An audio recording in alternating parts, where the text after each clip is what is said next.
আজকে হলো আমার মেয়ের জীবনের একটি বিশেষ দিন। ছোট্ট হাত ধরে শুরু হলো শেখার, বন্ধুত্বের, স্বপ্ন পূরণের নতুন যাত্রা। আল্লাহ যেন তোমার প্রতিটা পথ যেন সহজ ও সরল সুন্দর করে তোলে। আসসালামু আলাইকুম এভরিওয়ান, কেমন আছো সবাই? আশা করছি সবাই ভালো আছো আর আমরাও ভালো আছি। তো আজকে দেখো মেয়ের স্কুলের ফার্স্ট ডে।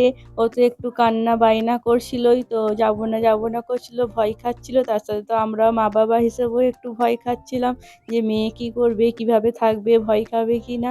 কিন্তু সব কিছুই যেতে হবে, করতে হবে, শিখতে হবে। কোনো কিছুকে তো ভয় খেলে হবে না, ভয়ের পরেই তো জিত আছে, বলো না? তো এখানে দেখো মেয়েকে রেডি করে চলে যাচ্ছি ওর পাপা আর আমি মিলে স্কুলে রাখতে ওকে।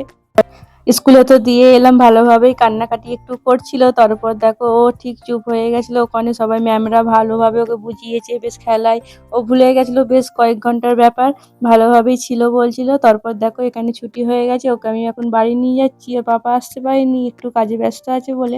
আর বাড়ি থেকে যেহেতু কাছেই, তাই আমি চলে এসেছি ওকে আনতে। তো এখানে বেশ ও হ্যাপি আছে, স্কুলে গিয়ে দেখো নিজের মতো করে খেলা করতে করতে যাচ্ছে। আমি তো ভাবছিলাম হয়তো কাঁদবে, কিন্তু না, বেশ ভালো হয়েছে আলহামদুলিল্লাহ। ও ভালোভাবে স্কুলে থেকেছে। তোমরা সবাই ওর জন্য দোয়া করো, ওর জীবনটা যেন সুন্দর হয়ে উঠুক, ওর সব স্বপ্ন যেন পূরণ করতে পারে, আমরা যেন ওকে ভালো শিক্ষা দিতে পারি। আলহামদুলিল্লাহ।